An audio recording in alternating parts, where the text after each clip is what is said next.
ಎನ್ನೊಡೆಯ ಮಾತನಾಡು, ನನಗೆ ಧೈರ್ಯ ತುಂಬಿರುವೆ.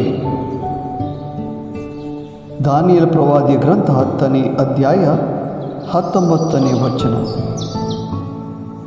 ಪ್ರಿಯ ಸ್ನೇಹಿತರೆ, ನಮ್ಮ ಪ್ರಿಯ ಕರ್ತನು ನಮ್ಮೊಂದಿಗೆ ಮನಬಿಚ್ಚಿ ಮಾತನಾಡುತ್ತಾನೆ. ನಾವು ನಡೆಯಬೇಕಾದ ಮಾರ್ಗಗಳನ್ನು ನಮಗೆ ತಿಳಿಯಪಡಿಸುತ್ತಾನೆ.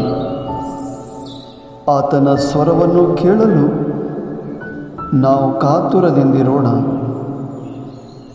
ನಮ್ಮ ಕಿವಿಗಳನ್ನು ತೆರೆಯೋಣ, ಅವರಿಗೆ ವಿಧೇಯರಾಗೋಣ, ವಿಶ್ವಾಸದಿಂದಿರೋಣ. ಆಮೆನ್.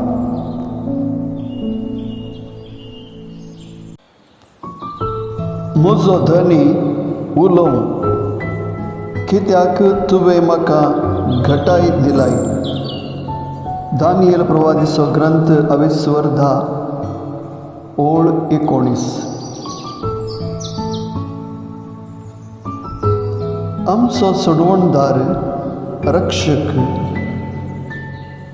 आमचे कडेन उलोवंक आशेता आनी आमी चलूंक जाय त्यो वाट्यो आमकां दाखोवन दिता. ताचो आवाज, ताचो ताळो आमी आयकोंक राखून रावया. आमचे कान उगडया आनी आमकांच आमी खालते करया. विश्वासान रावया. आमेन.